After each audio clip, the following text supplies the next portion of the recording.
सर्वसामान्यांच्या हक्काचा आवाज जागर जनस्थान। गंभीर गुन्ह्यातील पाहिजे असलेल्या आरोपीला खंडणी विरोधी पथकाने संत कबीर नगर येथे कोम्बिंग ऑपरेशन दरम्यान ताब्यात घेतलाय।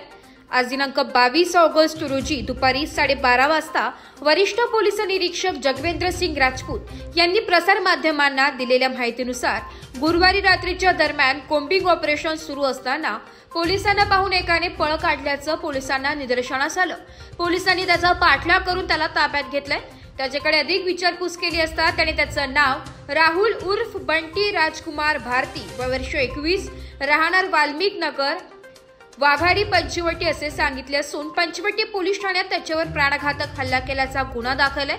पुढील तपासासाठी त्याला पंचवटी पोलिसांच्या ताब्यात देण्यात आले।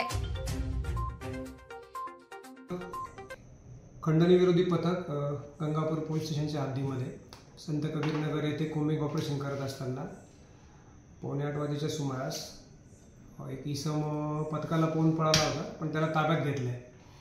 त्याच्यानंतर त्याला त्याचं नाव पत्ता विचारलं। त्याने सुरुवातीला उडवडीची उत्तरं दिले, नंतर त्याला व्यवस्थित विचारणा केली असता त्याने त्याचं नाव राहुल भारती सांगितलं।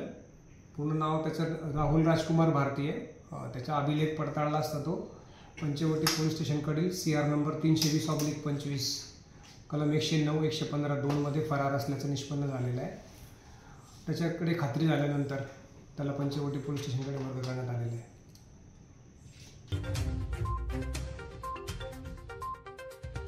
जागर जनस्थान साठी प्रतिनिधी संदीप नवसे, नाशिक।